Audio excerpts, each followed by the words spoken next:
Hello, everyone. Welcome to episode 221 of Dissonant Waves. Hello. Hello. Ritz and Trix and the cats, we're all here. The one's rolling down the sidewalk or outside the window. And, Yeah. the million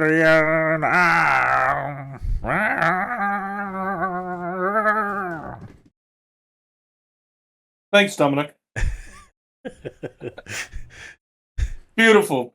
Just beautiful. That's every single part of that sound's gonna get us more views.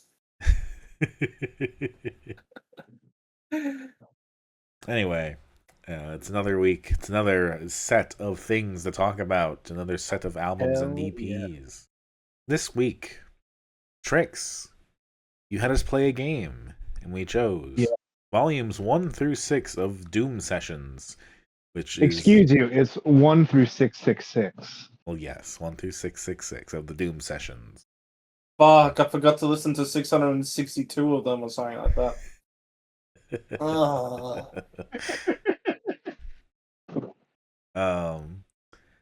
Ritz, you chose Planar, the new album Partnerships, which is one of your classic. This comes out at like the end of the week, so get your listens in. I think that's only the second time I've done that. I think it's like the third. But maybe the third. I know the first time I did it was Ballpark Music. Yes.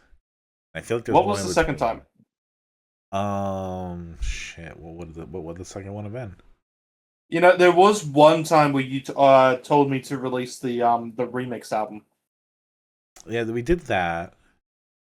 Did I do so it? Maybe once? that. Maybe I don't think I've ever done it. I think you did it, Dominic. I don't remember what it would have been. Ah, well. I know there was another incident of us doing this. If we have a hardcore fan, please tell us. It's in my list somewhere. If I look through it, I'm sure I can suss it out. But yes, I did do Planar. Yes, and then I did Porcelain Stars, formerly Porcelain Hearts, Rosemary, Petite League's Audiotree live EP, and Scrambled Eggs Death to Denny's, Life to Lenny's EP. What the fuck is up, Denny's? What the fuck is up, Denny's? Alright, well, where do you want to start? Trix? I'm throwing it onto you. Alright, well, let's just start with, let's get them out of the way. Let's talk about the Doom Sessions. Alright. There's a lot here. I discovered these about a couple months ago. And I've known about a bunch of these bands for a while, and I just wanted an excuse to cover a bunch of different doom metal. Give you guys sort of... Because I've never really given you guys a good smorgasbord of doom. No. Not like this. And, oh boy, this is a feast. We got... Let me go down the list and introduce the bands. Hold up. Say what you were going to say, Ritz. You made us do 6 albums. Fuck you. 6 EPs. They're all 30 minutes or longer. You know, you do 1 or 2, it's fine. It adds up. It fucking adds up. A good, like, if we did it all, it would have been 4 hours. That's not... Well, that's not a game, that's just... Yeah, that's like 52 pickup. You just threw a bunch of cards on the floor for a week.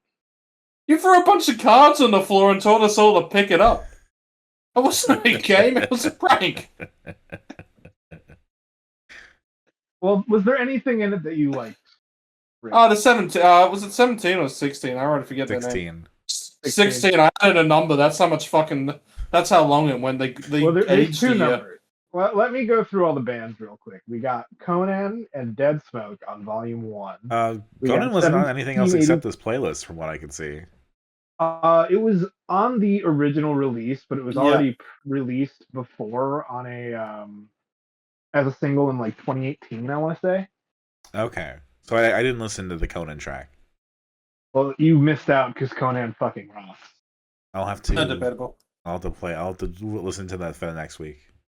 But we got Conan, Deadsmoke on Volume 1, 1782 and Acid Mammoth on Volume 2, 16 and GRIME on Volume 3, Bongzilla and Tons on Volume 4, High Reaper and Hippie Death Cult on 5, Dead Witches and Witchthroat Serpent on 666. Alright, so I can actually say I do have a favorite because it is volume 3.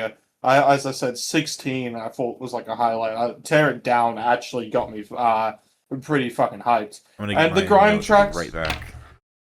The grime tracks were okay. I felt they lived up to what volume 3 was. And then immediately Trix, Bongzilla, my least favorite thing. I'm with you there. I think that one just like that was boring. I'm sorry. I mean, like this is it's not quite stoner level of slow or anything like that. You know, this is you know, I definitely like a bit of a slow music because that's what I picked this week. But I also like when it feels like it's going to somewhere. And Bongzilla just did not fucking do anything. And the Tons, I mean, that didn't do fucking anything for me either. So I'm sorry, but Volume 4 is like Volume 3 is my favorite, and then immediately after Volume 4 is my least favorite. Yes, I took note. I took note of my placement of how I felt because with 6 of these, I kind of had to like think it through. Yep. And what did you think? Oh, Volume 5 is the best one. Oh. What did you put Volume 4?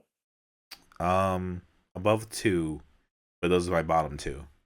Yeah, honestly, Domino, it really makes sense that Volume 5 was your favorite because High Reaper is theater kid doom metal.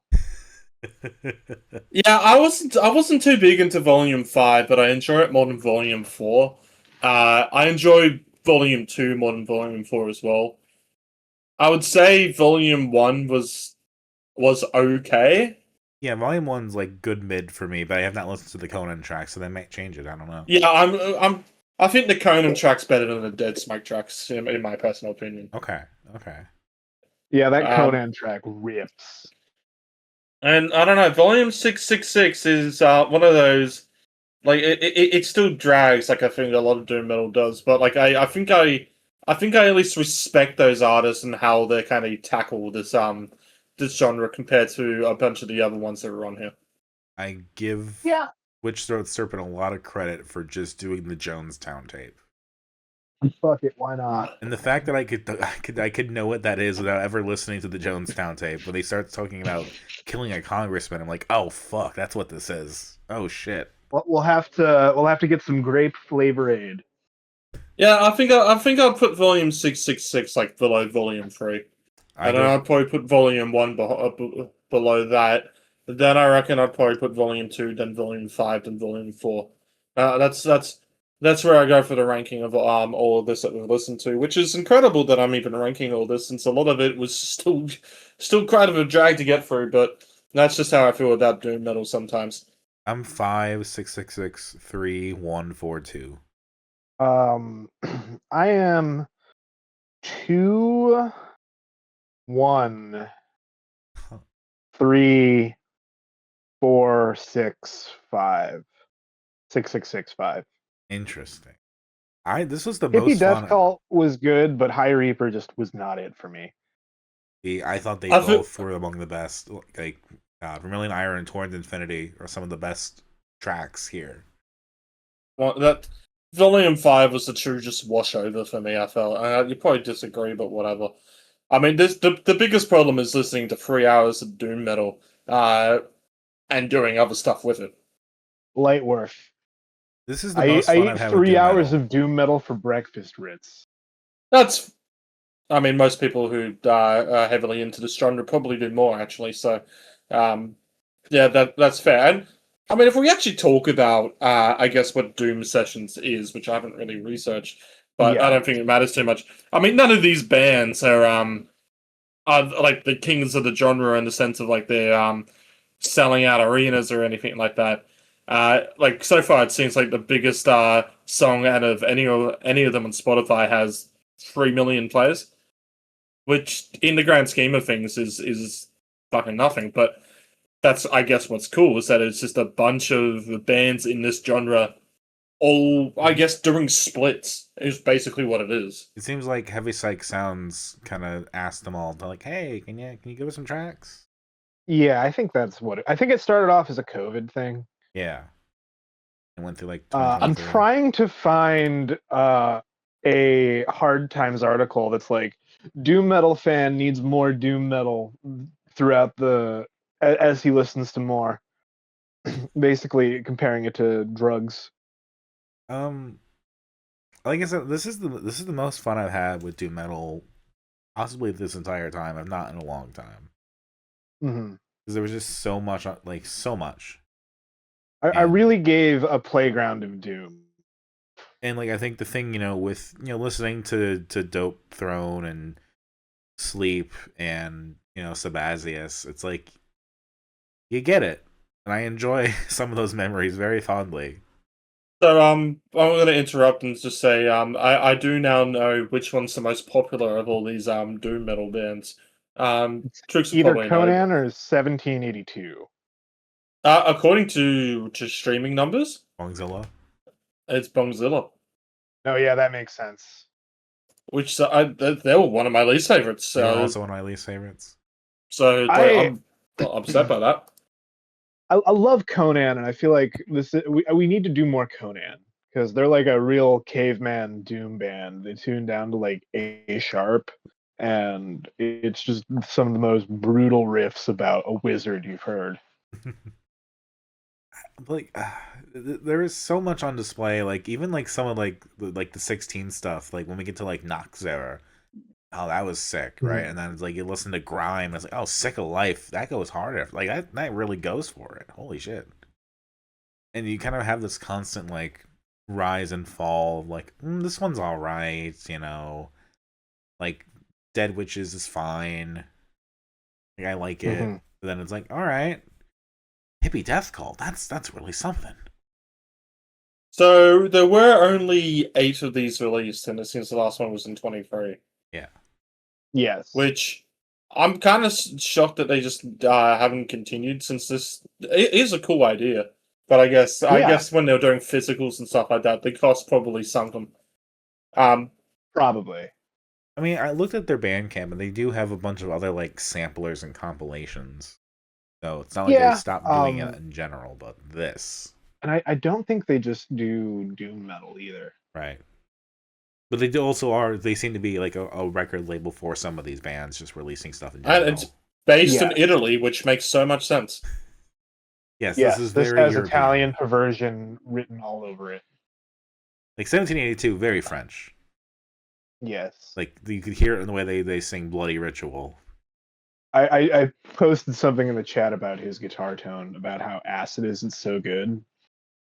Stoner metal band needs more and more metal to get the same effect. Yeah, there we go. Yes, I found it. I mean, despite the I guess my overall opinions on doom metal, I do think I have to agree with Dominic that this is probably the funnest to go through doom metal because of the variety, and I guess we do at least get to see, like, calling this a blender would mean that you didn't listen. Right. Everyone does at least incorporate a different style into this, but I feel like it's only certain bands that either A, do that style really well, or B, actually put in I guess an interesting take on the genre. Yes. I feel like a lot of the case of like, does this all sound the same isn't really true. It's more, does it all just have the same effect? At some point, I have to go down some of the doom metal bands I have saved that use weird instruments. Like off the top of my head, there's a doom metal band called Cambrian that uses Hawaiian slide guitar. All right. SpongeBob ass doom metal. Interestingly, Hi Reeper is from Delaware/Philadelphia. I did not expect that. You know how we have Alvin and the Chipmunks as sludge? Do you reckon someone can do that with SpongeBob music? Someone's at least made a doom cover. I mean, if you slow down like the Hawaiian slide guitar, wouldn't that just sound like a bass cello? Eh, it wouldn't really mess with the. It would lower the pitch a bit. I guess it would depend on how you did it. It's a they're different tonally though. Like, I'm just picturing the SpongeBob music and how I think it would sound like slowed the fuck down. Well, I mean, think of I guarantee I can find slowed down SpongeBob music right the fuck now. I mean, I of course. remember Pantera is SpongeBob music. Oh, yeah, So it only makes sense. it does. Okay, let's cast the SpongeBob Doom Metal band. Like, if they were going to have like, who'd be playing what instrument? Okay. I mean, Um, SpongeBob vocals. Patrick Of is course, Patrick SpongeBob is would have to be screams. vocals. Patrick is screams. Is he though? I don't So- know. I put Patrick on bass. no, I put Patrick on drums. Squidward is bass. No, Squidward is doing the weird screams on the clarinet. That's only for certain songs. That's not going to be it for every song. Yeah, I can't see Patrick as anything other than drums. Okay. Well, that's also Maybe it's because the, of the sweet victory moment, yes. but like, yeah. Yeah. Mr. Krabs does the violin. Yep. Yeah. Uh, What's Plankton? If it was a hardcore band, I'd say the vocalist would actually be Larry the Lobster. Yeah. Okay. All right. And Plankton, he would be wearing a T-shirt, which would be weird. Now imagine a Plankton and Larry, like, they trade off songs. I put Plankton on synth. So, I mean, yes, synth, but there's got to be some flexibility to their roles. Oh, of course. You know, Plankton's gonna do synth, then he's also gonna do some vocals. And then Who's the- on guitar? Sandy? I reckon SpongeBob is probably actually on guitar because that's just the kind of. I don't think the vocals work too well. On the SpongeBob's like the case rhythm if we're going guitarist. after. He's like the least important part, Yeah. but also secretly the most important part. I think Sandy goes bass because that's just female bassist in a Two metal band. bassists makes sense. Two bassists. Like if you're a female in a metal band, you're either the bassist, You're the vocalist. or no, I was gonna say or the violinist. But Yeah. we're giving that to Krabs. And if you're the vocalist, I think you're arch enemy. I think Miss Puff is strictly a bouncer to keep people from crowding the She's stage. like the hype man also. Yeah. Karen is gonna be just like the sample machine. Karen is the synth. Yeah, Karen is the synth and Plankton's playing her. It gets weirdly sexual at times. Yeah. Yep, cool. We got that one sorted. Where does Pearl fit into this? You know what? I'm gonna put this one out on a limb. I think I know who the vocalist would be. Okay. You know that guy that screams "my leg"? My leg! Yeah. See, it works. It does. That would go hard as a sample before a fucking Doom breakdown. It's just every lyric. My leg. He has a name Right. and I forget it. Rev up those fries. Oh, they gave him a name. Like in a more recent episode. Let's see what they've called him. Where I think do Mermaid Man and Barnacle Boy fit into this? they've called him Are they- Fred. Oh yeah. Do they just play old Mermaid Man and Barnacle Boy clips in black and white Yes. on a projector while they play? Yes. Mermaid Man is Ozzy Osbourne. Even. Bargain Boy is still just Tim Conway. Rest in peace, Ernest Borgnine. Yeah. But Pearl is also percussion.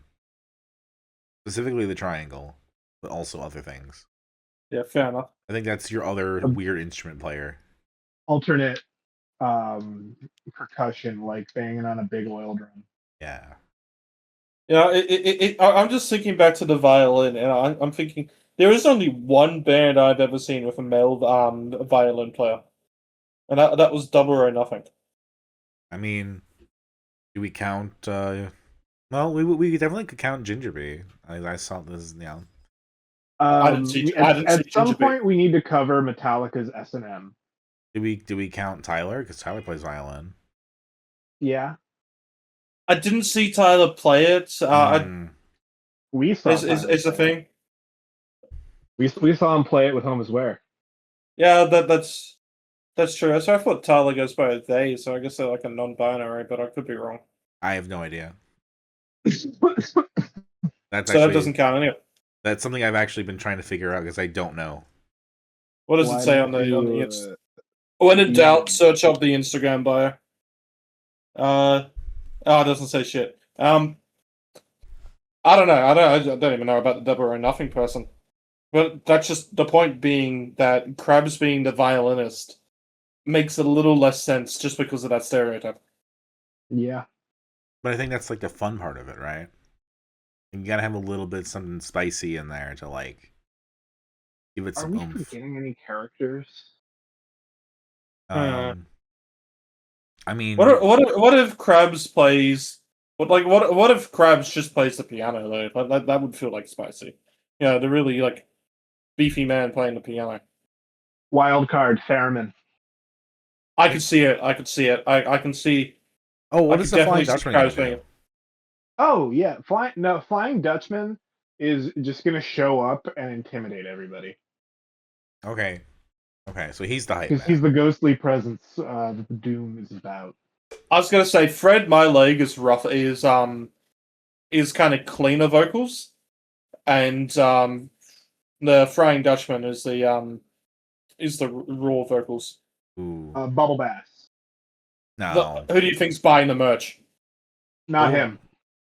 Bubble Bass is buying merch secretly. Just to flip on eBay. But also SpongeBob's parents are buying merch. Oh, for sure. No. Bubble Bass is 100% lining up at doors in order to get the limited edition cassette. Yes.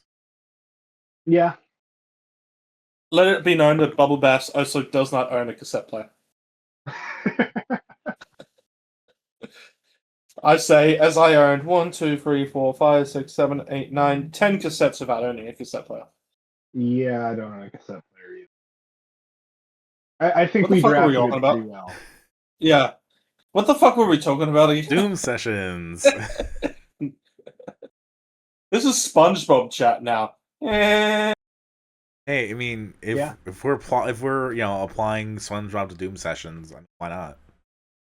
Why not? True. All right. Well, since we've ran out of things to say about the Doom sessions, and I'm talking about SpongeBob, my favorite is Ocean Man. My favorite is also Ocean Man. Yeah. I think my favorite's Tear It Down from this whole thing. If I had to pick a least favorite, I honestly probably would actually pick Chronic Morning Obesity.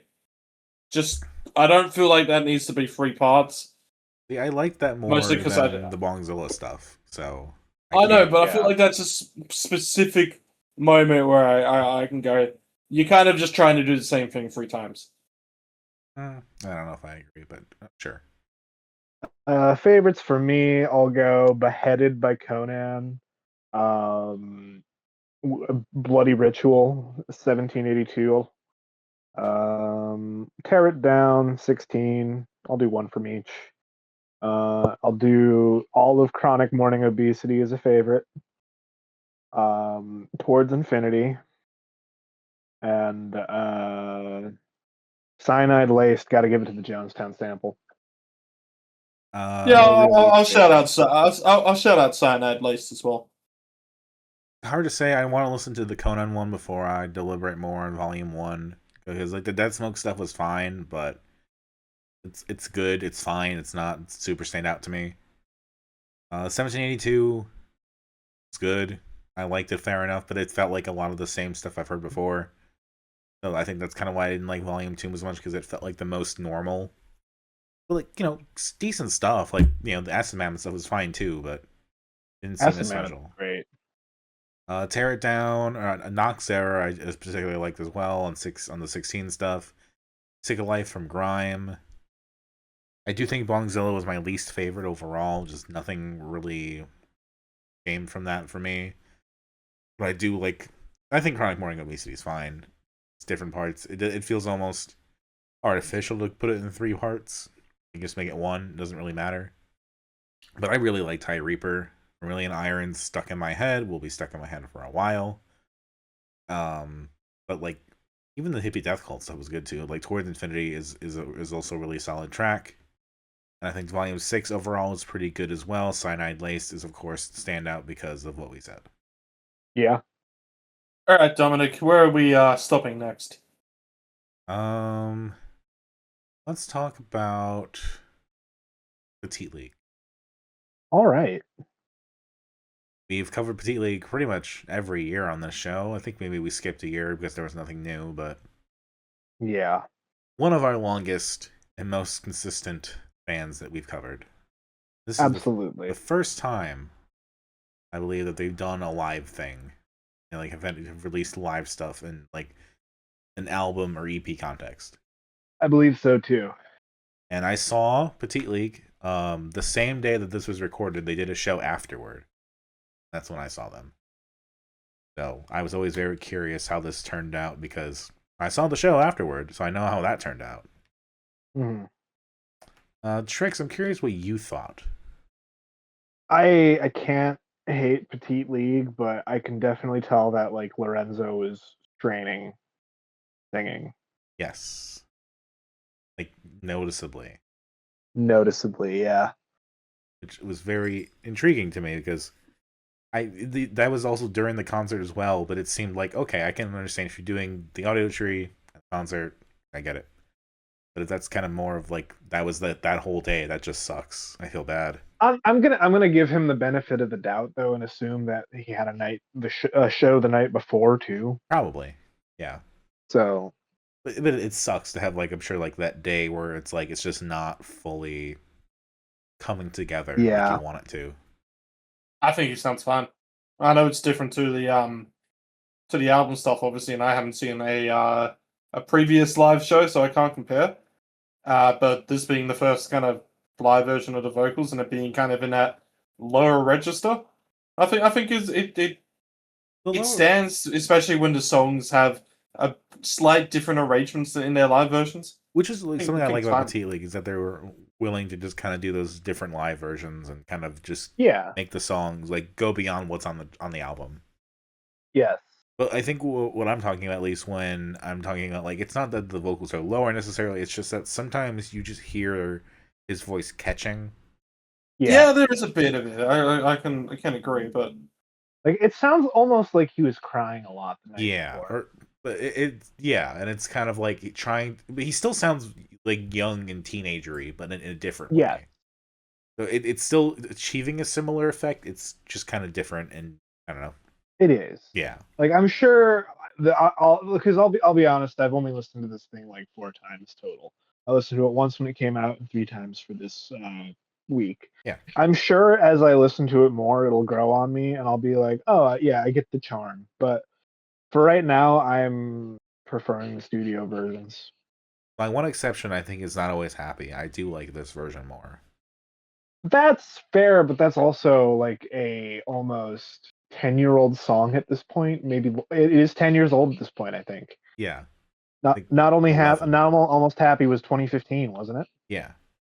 So yeah, it's been 10 years. It's another take on the song in 10 years. I also think he sounded the best then too. But yeah, look, I agree in a sense of I prefer the studio versions. Mostly because I'll probably agree that like I do like how Not Always Happy is kind of more arranged in the live version, but in the end I like studio versions better just because it's fleshed out as a studio version. It also helps that it's newer Petite League, which I still respond to the deeper cuts a lot better than I do to the deeper cuts in early Petite League. Yeah.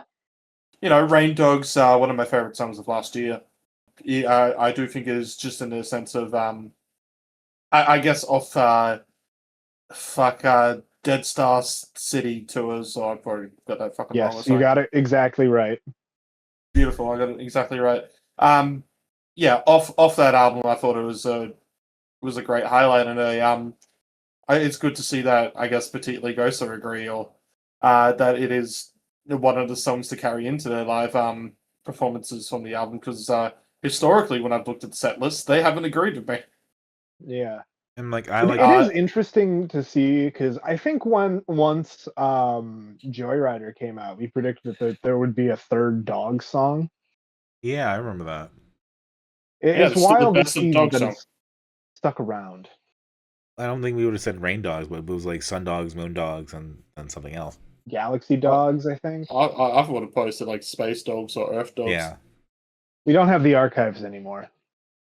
But I guess night, day, rain, probably that's something else. We'll get snow dogs probably in the next one. Ooh. Um, I would love Airbud. that. it's not about. Fuck yeah.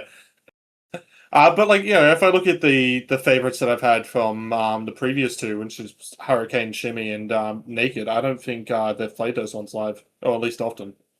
I have NYCBs. I like that They song played a lot. Naked at the show I saw in my city. Okay. Yeah, he does do a lot of different sets. Like, Yeah, it's yeah. always something a little bit different. He even played Bad for Fun Yeah. at the show I saw last. I remember when I was at the Kansas City show talking about like I would love to see like early stuff. And I mean, that kind I'm of still waiting. realization, the kind of realization that like, oh right, some of this early stuff is just kind of Lorenzo and maybe Henry, and they never like went over it. Maybe. Yeah. I'm still waiting for the eventual Armlock of Petite League co-headline tours. So, Right. Yeah. so until we get that, I can't really judge like the live versions compared to what I've seen because I've seen nothing. Fair. I don't know. Audiotree does a really good job in it of capturing the sound in live performances, and everything sounds really crystal clear in here. Yes. I do, You know what, Ritz? especially. Hold on, I'm not done yet. Especially, comparing to, I guess, what is a more intentionally muffled sound on Petite League's albums. It's good to see, I guess hear these songs more kind of I guess fleshed out in that way. I don't know how to properly explain it. I guess maybe it's just one of those days.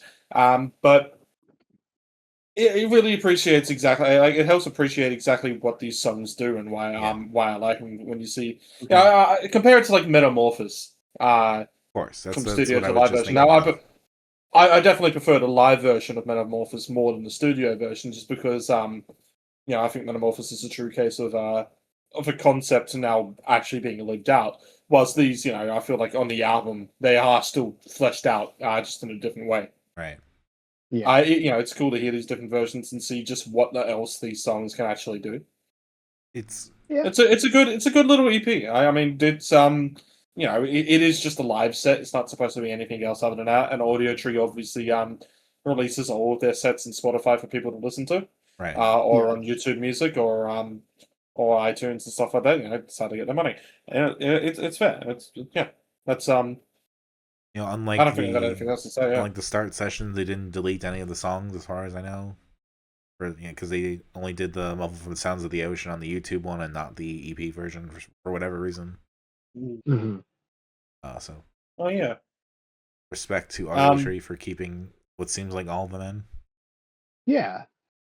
And I don't know, it's fun that I got to see them the same day. I think That was cool. is really cool. Yeah. So I don't know, it's kind of like I finally get to see the prequel. Yeah. Favorite for me, Rain Dogs and YCBs are probably like hearing them in the kind of slightly different versions. I think really kind of like help give this EP a reason to re-listen to. Ghost though, I feel like is just basically the one song I would pick and say like, nah, this just listen to the studio version. It's the same. Like obviously, if you see it live, you're seeing it live. That's a completely different thing. But if you're choosing to listen to a version on streaming or on your computer or something like that, just pick the studio version. Yeah. Favorites for me, probably NYCBs, and not always happy. No real least favorite. I agree with your favorites. I like NYCBs. I especially am not always happy. I personally am a little tired of hearing Pantown karaoke. Yeah. Yeah. Still a good song. I still, I think, Yeah, it's still a that good album song. is the I album listen is a to a very lot good of evolution of the sound and like what the band is doing. That one specifically, I'm just like I can let that rest for a while. Yeah. Alright. Okay, since we did something for just to kind of keep it on Petite League, what song would you have loved for them to have included on this from their discography? Naked. Yes. As much as Naked is still definitely my favorite Petite League song. Um, I'm honestly still kind of shocked I haven't seen like Hurricane Shimmy have the live versions go around, because that just feels like that type of song that would just go off live. But I also Yeah. would probably pick the other song from Joe Rider that I really got behind, and that's St. Michael. That's fair too. Ooh, yeah. I would have personally liked to see something off of Rips One in the Night, Or like Recluse, maybe. I know Young Bubblegum is pretty popular. I'm surprised that one wasn't picked. Yeah. I mean, we didn't get any of the other the singles in between Thrill Seekers in this album. We didn't get Bad Words, which I know Bad Words kind of exists as its own sound. Yes. But something like Sugar Hotel or I mean, the cover of Bastards of Young is still a really great cover, but I can understand not doing that. It would have been a great one to pick. New Tricks.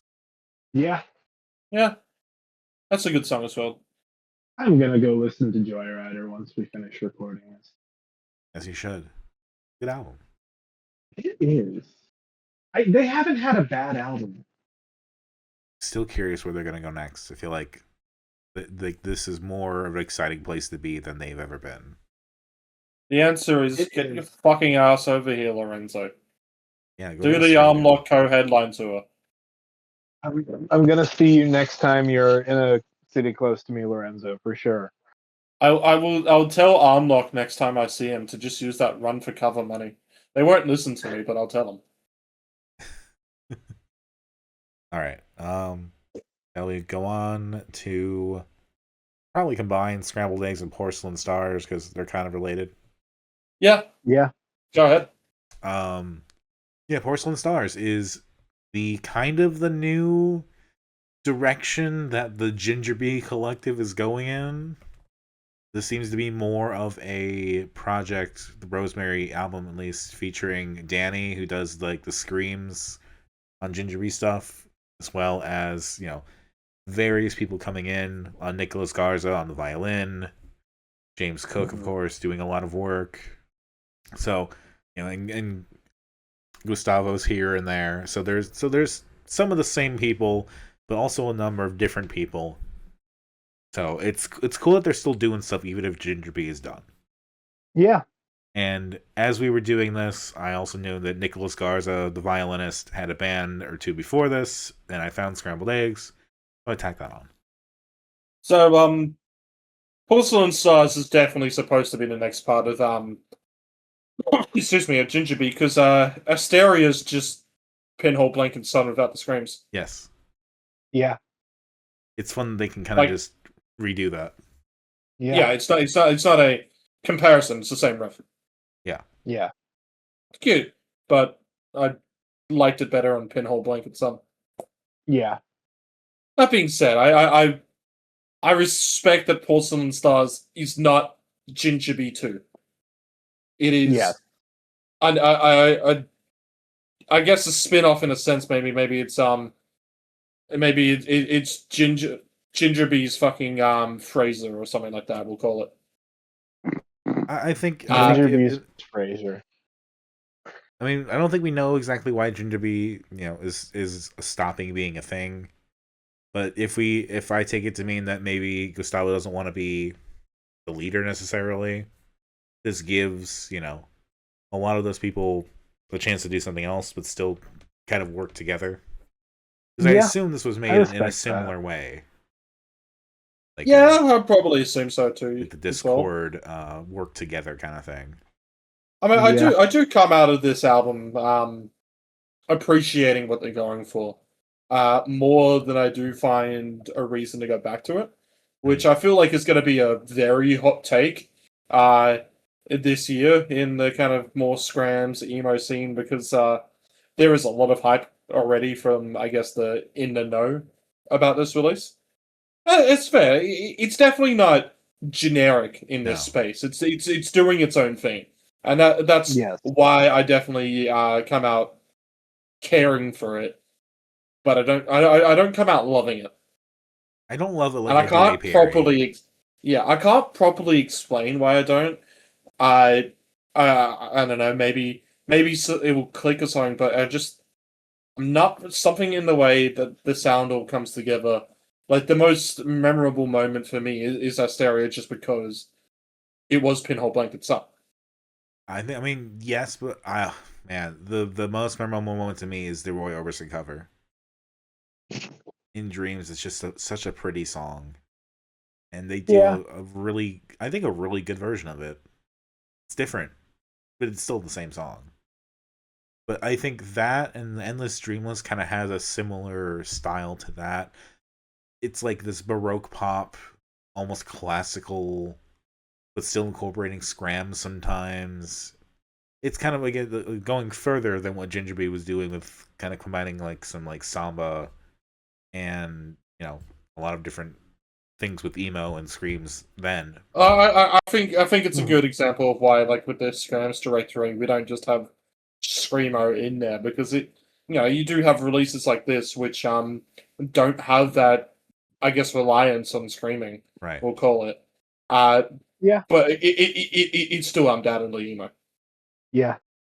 But there's something to the way that they're doing Endless Dreamless and In Dreams that I think is really interesting. Just this folding back on itself to basically be classical or like adult contemporary.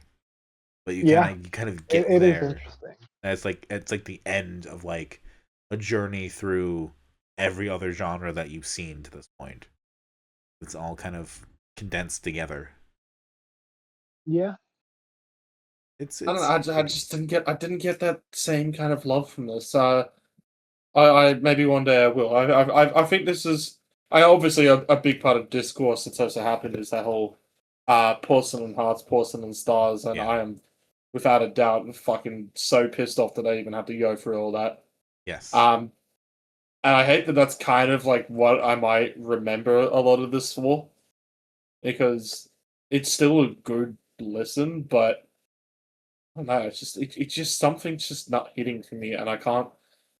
It's not a good thing for a reviewer or a critic or anything to say I can't tell you why, but that's just that is just me being at least fucking honest. Sometimes there are things like that are kind of ethereal you can't fully put a finger on, and I don't necessarily disagree. I think it comes out really good, but there's something more that could have been done. I don't know what that is. But I don't like I don't love it the same way I love Apiary. I think this is a band where we have to watch for not their sophomore release, but their junior release. Yeah, if they get that far, I would love to see. Yes. Because I do think there's something to like going so into like all of this that you come out. You know what it reminds me of? It reminds me of The Caretaker in a weird way. No, I see that.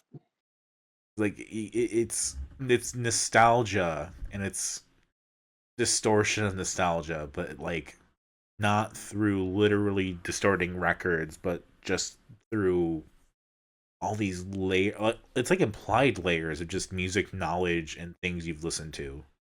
I would just love, because you know how there was that trend on TikTok for like a couple weeks where people were doing the Caretaker reactions and they were doing all the over dramatic cries. Yeah. Let's get that to Porcelain Stars. Yeah. Why not? Honestly, just fucking like, 'cause there's so much to appreciate.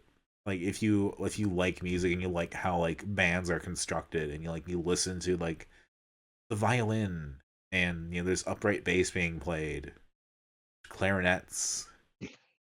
They go for it. Yeah.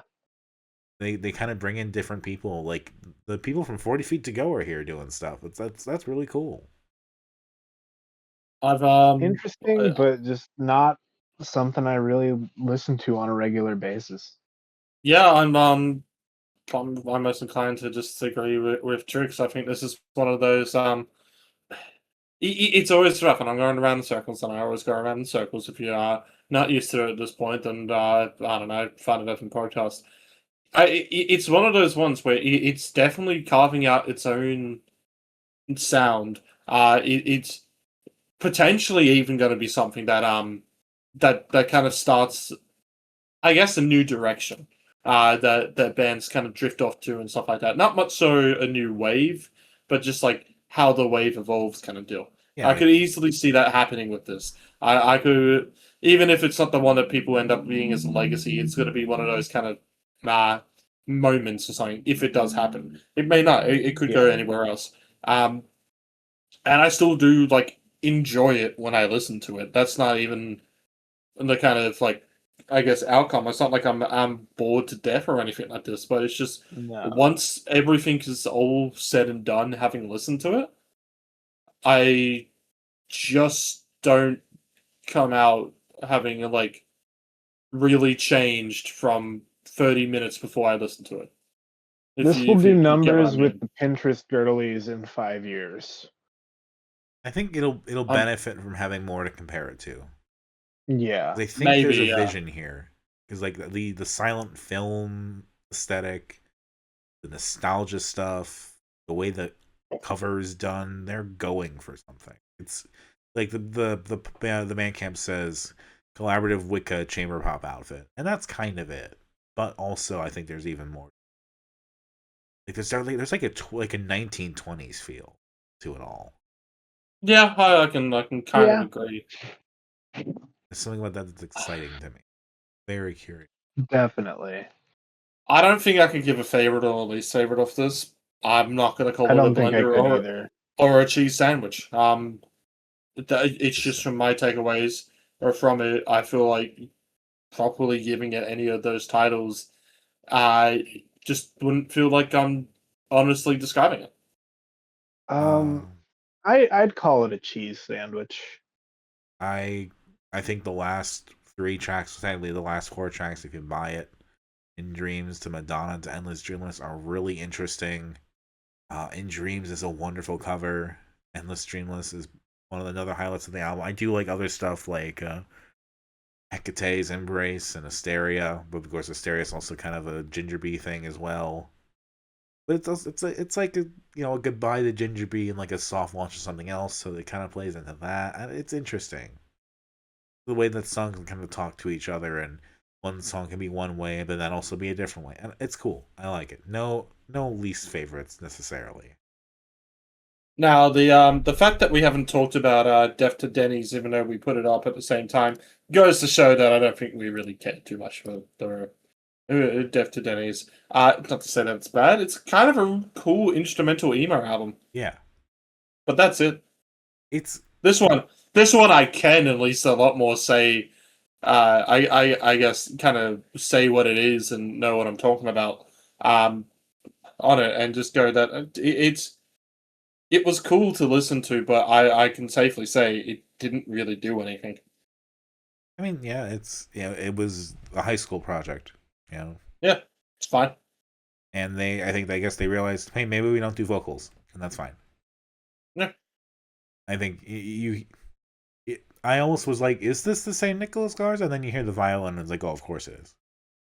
And that's cool. You've done a high school project, you've done a little EP, and it sounds competent. So that's really all you need to do when you're a high school artist. And just make music, and you've done that, and it's cool. But when it comes to, I guess, listening to it after years, and especially knowing what Ginger Bee's become, so yeah, this is just a fun little thing that exists in history more than it is anything important. It's interesting that this came out the same year that Raindrops would have come out. Yeah. So it's a very quick, I think a quick surge from being this to like being on stage at Talia Hall playing the violin for Ginger Bee's whole discography and going into Porcelain Stars. Like there's something like there's a cool, like it's like 4 years, not even. And that's a cool ascent. It really shows how quickly these things have happened to this group. It is. Now, like you said, it's fine. It's competently done. I'm intrigued by like the way they kind of found a way to integrate the violin at the end. Cool stuff, but it's not not the highlight. No. The Denny's thing is fun. Denny's is a ton. It's I don't think we need to continue on with it. Favorites, least favorites is just Blender. Yeah. But positive. Blender positive. Adorable Blender. Yes. All right. Well, thank you for not deleting it when you got more going on. Yeah, Yes. absolute respect to that. Alrighty. Respect to not Right. deleting your own music. My turn. So last week I picked Craning, and then I did that as a connection into this group. Planer. I saw Planer 2 years ago, nearly 2 years ago on the date, when they opened for Wow. Wednesday. That was in the morning, before I hopped on my flight to Brisbane. I asked myself, what the fuck is happening in Brisbane tonight? And I'd found out that about 4 hours before I woke up, that tickets to a Secret Wednesday show were released. I bought them, and then I went to the airport. When I got off in Brisbane, they were sold out, and I thought, thank fuck. Ooh. So I ended up going from this free show happening in a park straight to this venue called Season 3, which I've probably talked about Season 3 many a times if you met me IRL or anything like that, despite not living in Brisbane. There, I saw for the first time, because MJ Lenderman didn't actually open for Wednesday at this show, he only just played with them. So Planer, who has James and Nick, who both run Season 3, opened for that show. Was it probably a bit egotistical to get them to get themselves to open? Maybe. Who cares? But probably ever since seeing them play, I've been waiting for the album.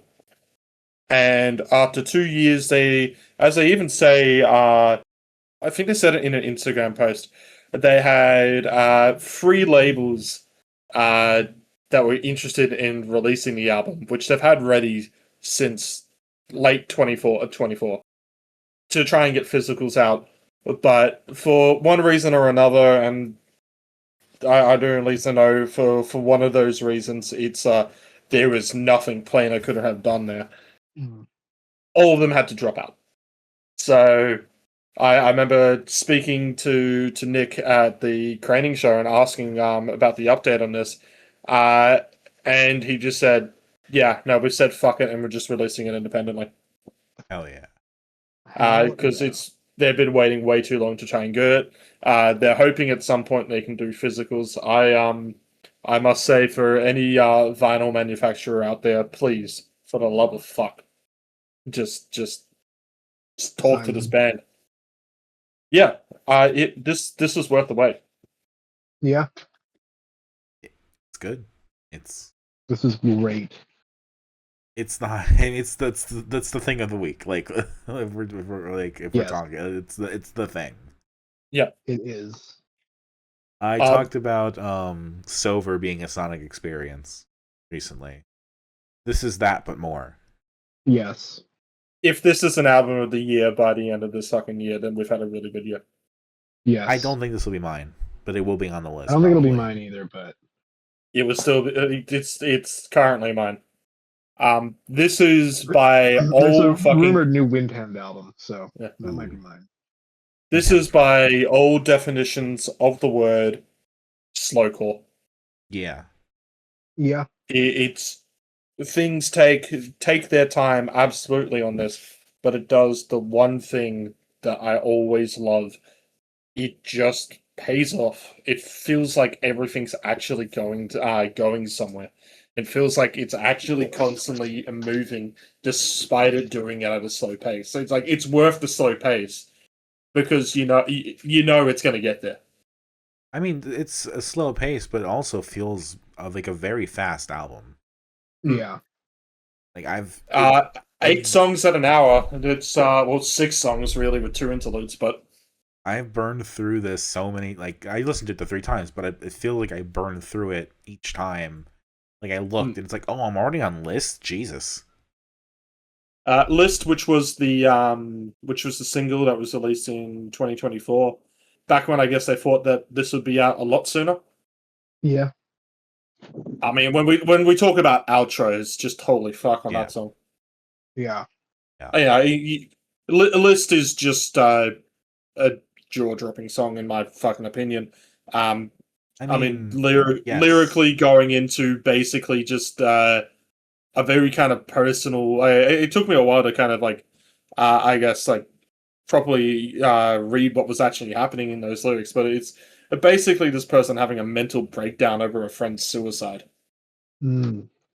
It's a very kind of sensitive track, and that's why the kind of instrumentation goes with that as well. It just fits that kind of vibe for a very dark thing. But yeah, I like when you go into those dark substances, even though it's kind of sad music. Having those outros almost feel kind of hopeful as well. Yeah. And that's just beautiful. I mean, you talk about List, and List is good. I like List a lot, but I think Line is the song for me. Line is... Oh, Line is also really... I'm just talking about with the single there, but Line is just a... You couldn't close off the album better. Yeah. No. And it's the 11-minute epic that we talked about, you know. Nearly 12. But I'm upset they didn't put Beach on here, but it probably wouldn't have fit. No, it may have. Which is another song that they've been playing live. Hopefully we get that one released as well. But yeah, they I was actually more surprised that they had a song, a proper song that went for less than 5 minutes on this. This band's always had just slow building moments, and I'm telling you, watching this band live is just fantastic. Unfortunately, they've never played outside of Brisbane.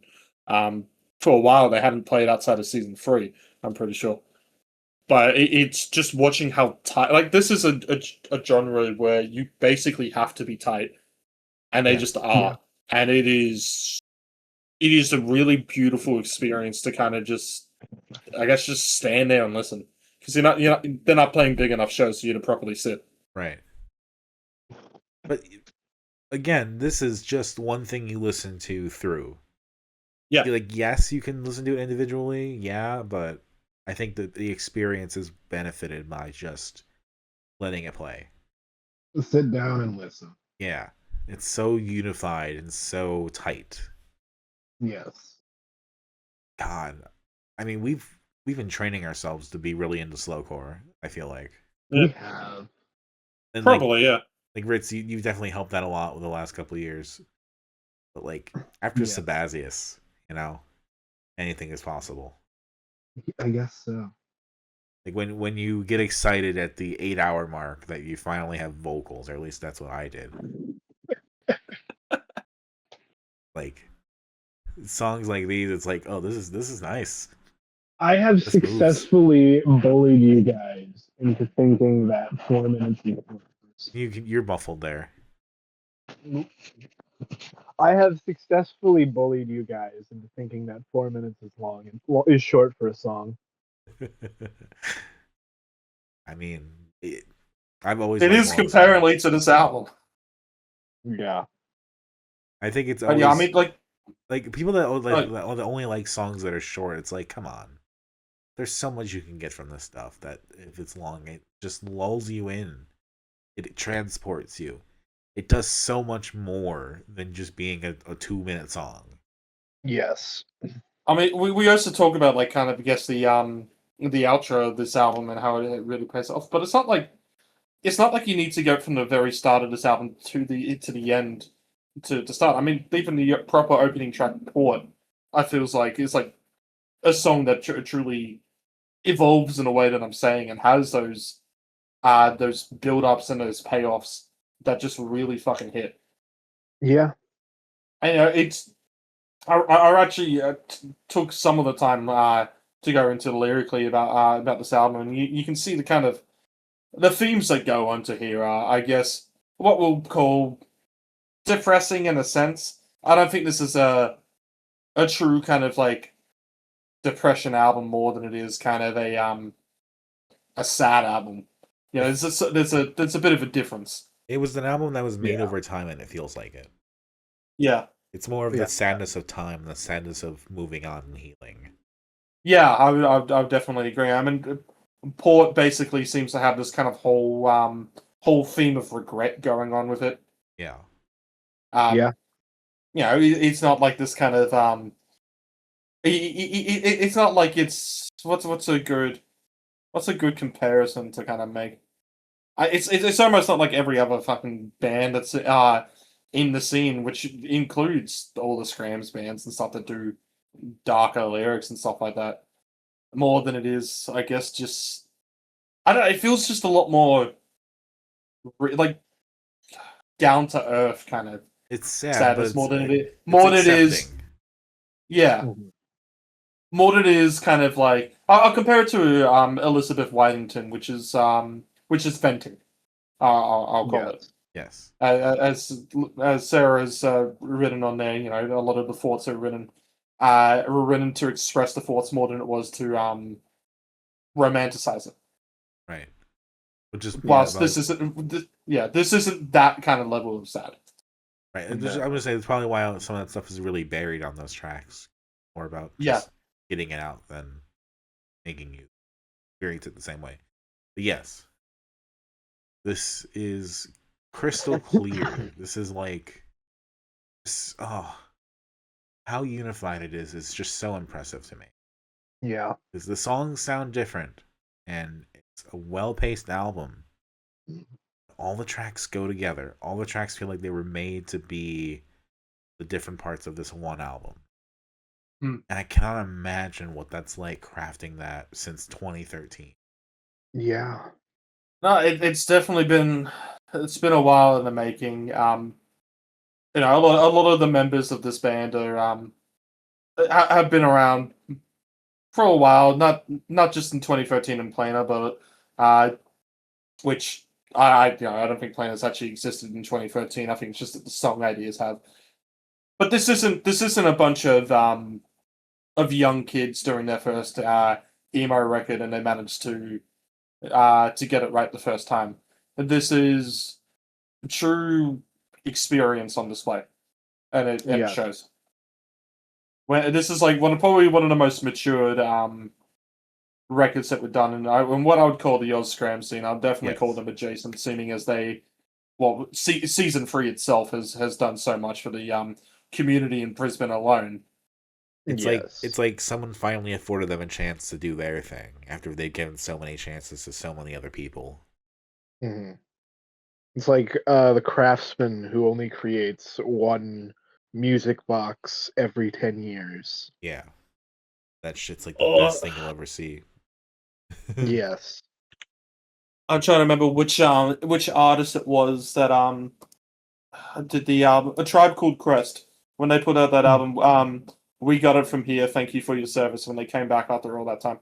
Yeah, that which was, you know, a pure title that kind of sums this up. You know, you've seen the scene develop and evolve, and you've just gone, now it's our turn to take it back. And that's how I can probably feel with Planar. It is those pure respect to that were built on partnerships. Yes. It's a true respect for how the scene has developed around them, but also reminding everybody that they're the best at it. Yeah. Now, Planar probably don't have that same ego, or with the Tribe Called Quest, that's definitely deserved ego. They're one of the big hip hop groups of all time, compared to Planar, which is underground in Brisbane. But I would compare it still, just because I can. I mean, sure. Few things come together so well out of nowhere, right? And you can say it's not out of nowhere. Planar's been around; they've been doing shows for a long time, and these songs have existed in various stages for many years. Sure. And the members have all been in previous bands from for the last while. I mean, Nick, when doing the last season 3 shows at the original venue, introduced Quiet Steps on the post as a band that existed in a scene in the same scene many lifetimes ago, I think is how he described it. And Quiet Steps is a band that was around in the noughties. So many lifetimes ago, genuinely in this in a scene that kind of evolves as fast as it does. Like 20 years ago does actually feel kind of like many lifetimes ago. Yeah. In that sense. This would be like if we It was did most an of album, my lifetime ago. like an actual album, like in Yes. like 2040. Yeah, this is this is gonna be a hard to beat album this year. It is. And I thought Kisses was going to be a hard to beat album, and it's been beaten pretty fast. It is currently in the whole, I guess, wave of Oz Scrams, which I'll just use as a generic term, even though this is not Scrams, this is Slowcore. It is shaping up to be a really fucking good year, just for the quality of releases. Just because with what we've gotten so far, with Sova, with Kisses, with Planar, what has been good has been really good. Yeah. Favorites for me of this Port list line. Least favorite, probably True, but I have a feeling that song will probably come around. I mean, Favorites for me, I'm just gonna say the last 3 tracks. yeah, List, Luck, and Line are amazing, I think. And then No real least favorite. If I had to pick a least favorite, it'd probably be the interstitial tracks into mid, but even then, it's a whole experience. They opened the tracks too well though for me to say that they would actually be my least favorite is the thing. It's fair. They do their job with an interlude perfectly. Mm-hmm. Well, all right. Shall we rank? We God, shall. Fuck. All right. Well, I guess my least favorite's Volume 4, and then. Oh, I'm gonna be a coward. Lump them all together. Go right the fuck ahead. No, well, I don't think I agree. Then I'd probably put Scrambled Eggs over. I'll put Volume 5 then Scrambled Eggs. Then I would put a Volume 2. Then I'll put Petite League. Then I would put. Let's see. I've got Volume 3, 1, and 6. I'll do Volume 1 then Porcelain Stars, because I'm just ranking as a full release, and I do think that I at least enjoyed Porcelain Stars as I was listening in enough to put it there. Then I'm going to put Volume 666, then Volume 3, then by miles ahead it's Planar. I will start from the top. Planar's at the top for me. Then Rosemary, Volume 5, Volume 666, Volume 3, Volume 1, Volume 4, Volume 2, Petite League, Scrambled Eggs. Okay. I am probably going to throw Death to Denny's at the bottom. Then I'm going to go for Rosemary. Then I'm going to throw all the Doom sessions. See what I said during the Doom sessions section for the order of that. And then I'm going to go Petite League Planar. Yeah, Universal number 1. Yeah. Absolutely deserved. Hard to beat that. It is. As jaded as I want to seem. What am I supposed to say? Yeah. Right. It is, with all doubt, a jaw-dropping album. You don't get much of those. No. So, our next episode, I'll go first. Last week, Trix picked 6 EPs, so I'm picking 6 EPs. We start. That's alright, I got my revenge pick. We start with Volume 7 and 8 of Doom Sessions. And then as I was searching the Doom Sessions, I noticed a different EP, and the coincidence was just too striking to pass up. That's the next EP is going to be Spanish Love Songs Doom and Gloom Sessions. Okay. That is a covers EP, so that's even funnier. And then on top of that, I have 3 self-titled bands from Chicago: My Olden Days, Garden Path, Gauntlets, and Juno. They all have self-titled EPs that we're doing. Okay. All right. Well, Trix, I'll let you go next. Okay, I started the episode with only 2 things we were going to cover, an EP and an album. But Ritz, you had a comment during Petite League about needing to see them live more. So I'm pulling a rip from 2017, 2018, somewhere around there. The live show in Rochester, New York. I am also doing the new Mitski album. Okay. And for me, this next pick is solely the new OC's EP. Kara Malaku and Nothing's About to Happen to Me by OC's and Mitski's respectively. Alrighty. Well, with me needing to do a pick, I've only got one pick. And in, let's see, what year did they post this? About two years ago, roughly, a little less. Good old friend of the podcast, posted a song in our own Discord and said, "Go listen to my friend's project. I reckon this is the future of pop." It is now about 2 years later, and currently the artist is getting a lot more traction than they had 2 years ago. Not making it huge or anything, but it seems to be one of those if you know, you know type of albums that's been buzzing around this year. I'm of course talking about the original friend of the podcast being Bigger Boot, who did a collaboration song. I believe we actually did we cover that collaboration song in the 10? Yeah. Friends End did release something this year. It is a 93-minute sound collage that's turned into a pop album. Yes! Folks. 112 tracks!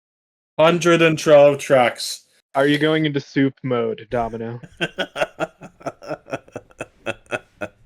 Oh my god, some of them are 4 seconds and 2 seconds. Anime Slay Woman again. I absolutely had to hype that up. I think you two can understand why. No, yeah, I'm forcing Charlie to listen to this.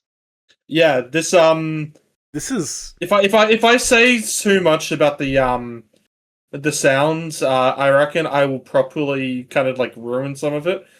But to describe it in the simplest way possible, I'm gonna call it girl talk for brain rot. Okay.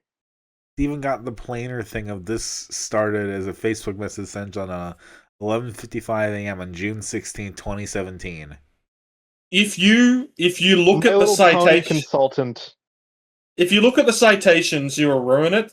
So just kind of like scroll down and see how many citations there are. This is some House of Leaves shit. Oh my god. This is holy shit. It occurred to me that at some point we obviously had to fucking do this. Yeah. Yeah. You told us a revenge song. What are you talking about? I said this is a revenge pick. Revenge pick, yeah. Well, you gotta find 6 EPs for next week. Nope. On Spotify, will not give you the warm embrace of hell. On Spotify, they couldn't release all of this, so it's just as folks 1 out of 4. So this is 4 EPs. Thank you. Yeah, that's what we're doing. Okay. Fuck. And I have now bought it. No, it's still there we go. Now this is gonna be hell to try to download. Oh god. But until then, what are we doing next week? Folks by Friends and that's your pick. You're getting really good at doing the one album, but it's like fuck. Yeah. Trix, you've picked a live set by Petite League at Small World Books in Rochester, New York, which one of my best friends went to college there. I wonder if there's any overlap. The OC's EP, Kara Maluko, Mitski album, Something's About to Happen. Yeah? Nothing's about to Nothing's happen about to to me. happen. And I picked the last two Doom Sessions EPs, the Doom and Gloom Sessions by Spanish Love Songs. My Olden Days Garden Path self-titled, which I will say is a December 2022 release. I was going to pick in 2023, but I forgot. Self-titled by Gauntlets, which is a 2026 pick. And self-titled by Juno, a band that did the secret show with Ginger Bee the day before the Talia Hall show. So that was cool. I wish I had gotten to see that, but now we're going to check out the band that was there with them. And with that, that's the Dissonant Waves this week. We got our work cut out for us. Indeed. I have been Dominic, and you can catch me wondering how Trix made her font like that on Discord. It's a nitro setting. Ew, never mind. Yeah. Other than that, I'm on Blue Sky at dacichocky.bsky.social. I also edit this podcast, so check me out in the editing suite. I have been Trix, and you can catch me listening to Joyrider. I have been Riddlin. You can. You can. You can. You can do it. Stop doubting yourself. You can. Just do it. I don't think we should be referencing Shia LaBeouf for reasons of Shia LaBeouf. Like it is still impressive to make 4chan look like the good guys. Yeah. Hey, you're on the anti-Trump side, and you somehow still look like the bad side. That's how fucked you looked. He is scared of big gay people, so I'm out, obviously. We're all out. So, okay, here's the thing. I'm going to try to see if I can uncompress this folks folder. If the titles are It's a zip bomb. If the titles are too long, it will tell me. And I have already condensed the file name just down to folks. So it is I find that funny. It's just downloading the album as a zip bomb. Will it 14 petabyte zip bomb or yottabyte, whatever the fuck. That crazy one. Ooh, it did it. Nothing. It didn't. Yeah. Fail. Yes. Fuck now, yes. Can you load it onto an iPod? I don't have an iPod. Probably not. Yeah, some of the song titles on this are very long. Yes, that's what was my concern. Is that we'll go over. I'm getting my old iPod Shuffle. I think it's like second generation. Fuck yeah. My mom found it, and I want to see so badly. Because if you pressed a button on it, it would read you the name of the track. Shout out to whoever stole my iPod Shuffle in 7th grade. I hope you're happy. Same. I actually also had an iPod Shuffle stolen in 7th grade. I know we're not even covering it, but just to point out just of how absurd the track titles get, in between each other, or next to each other. There's a 2-minute and 20-second song called At 17, and then a 2-second song called This Instant is Insomniac, Amnesiac. It locks us into a reactive time, which is always full. There is no continuous time on which shadows can grow, only a time that is simultaneously seamless and discontinuous. A horse with no name, headless horseman with bipolar depression racketeers to advance at the property law firm, taking things with my boss to the next level. There is no pessimism here. There's no pessimism here either. What had to happen happened. They did not kill each other. The members of the village come to talk, the sick subject talks, the ghost is involved, folks explain, everything recommences. Drums chants and trances. There are now 2 classes, those addicted to work and those forced to work. I reckon we get on to this one. We actually cover the album. Oh, Have God. a good one, everyone. Goodbye. Good night. Jesus Christ.